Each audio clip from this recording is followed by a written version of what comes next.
আসসালামু আলাইকুম everyone, welcome back to my channel রায়নের রান্নাঘরে। প্রতিদিনের মতো আজকে আমি আপনাদের সামনে হাজির হয়ে গেলাম আরেকটি রেসিপি নিয়ে। আজকের রেসিপিটি হচ্ছে কুমড়ো বড়ি দিয়ে আমিষ ছাড়া নিরামিষ। আর এই রেসিপির জন্য এখানে আমি বিভিন্ন ধরনের সবজি নিয়ে নিয়েছি। আর এই সবজিগুলো দিয়ে আজকে আপনাদেরকে আমি সুন্দর একটি রেসিপি করে দেখাবো। তার জন্য প্রথমে আমি কড়াইটা চুলায় বসিয়ে দিয়েছি। এবার আমি এতে দিয়ে দিয়েছি পরিমাণ মতো পানিটা আমি দিয়ে দিয়েছি। এবার আমি এতে দিয়ে দেবো কেটে রাখা সবজিগুলো। আর এই সবজিগুলো আমি সুন্দর করে ছোট ছোট করে কেটে নিয়েছি। এবার আমি দিয়ে দেবো ধুয়ে রাখা মসুরির ডালগুলো দিয়ে দিয়েছি। এবার আমি দিয়ে দেবো কেটে রাখা কাঁচামরিচ, দিয়ে দেবো স্বাদ মতো লবণ। এবার একটা ঢাকনা দিয়ে আমি সবজিটাকে ঢেকে কিছুক্ষণ সিদ্ধ করে নিব।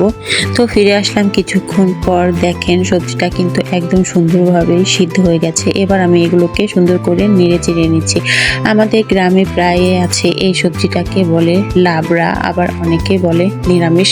তো দেখেন আমি সুন্দর করে কিন্তু এই সবজিটাকে একদম ভালোভাবে সিদ্ধ করে নিয়েছি। এবার আমি এগুলোকে নামিয়ে নেব। তো নামিয়ে নিলাম কড়াইতে। এবার আমি দিয়ে দিয়েছি পরিমাণ মতো তেল আর দিয়ে দেব পেঁয়াজ কুচি। এখানে আমি পেঁয়াজটা মোটা মোটা করে কেটে নিয়েছি। এবার দিয়ে দিব কিছুটা রসুনটা আমি কুচি করে নিই।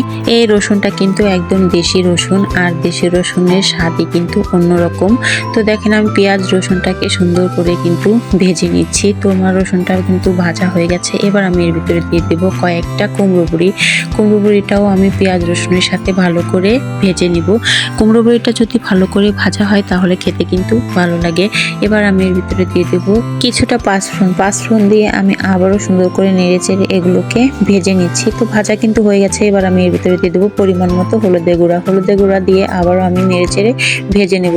সবসময় চেষ্টা করবেন তেলে দেওয়ার সময় হলুদটা দিতে, তাহলে দেখবেন সবজি, ডাল, ঘন্ট এইসবের কালারটাই অন্যরকম হয়। তো আমি এগুলো ভেজে নিয়েছি। এবার আমি সিদ্ধ করা সবজিগুলো এর ভিতরে দিয়ে দিচ্ছি। তো দিয়ে হয়ে গেছে। দেখেন কালারটা এখনই অন্যরকম হয়ে গেছে। তো আমি এগুলো সুন্দর করে আবারও নেড়ে চেড়ে ভালোভাবে মিশিয়ে নিচ্ছি।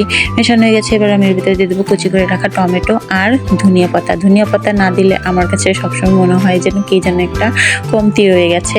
তো দেখেন আমি ধনিয়া পাতাটা দিয়ে আবারও ভালো করে নেড়ে নিচ্ছি। এই নিরামিষটা দিয়ে কিন্তু আপনারা ভাত, পরোটা, রুটি, লুচি অথবা এমনিও খেতে পারেন, কোনো সমস্যা নেই। এই রেসিপিটি দেখতে কিন্তু যেমন লোভনীয়, খেতে তার থেকেও কিন্তু অনেক মজা। আজকে রেসিপিটি ভালো লাগলে অবশ্যই আমাকে কমেন্টে জানাবেন। আর ভিডিওটি ভালো লাগলে লাইক, কমেন্ট, শেয়ার করে আমার ইউটিউব চ্যানেলটিকে সাবস্ক্রাইব করে পাশে থাকা বেল আইকনটিতে ক্লিক করে রাখবেন পরবর্তী ভিডিও নোটিফিকেশন সবার আগে পাওয়ার জন্য।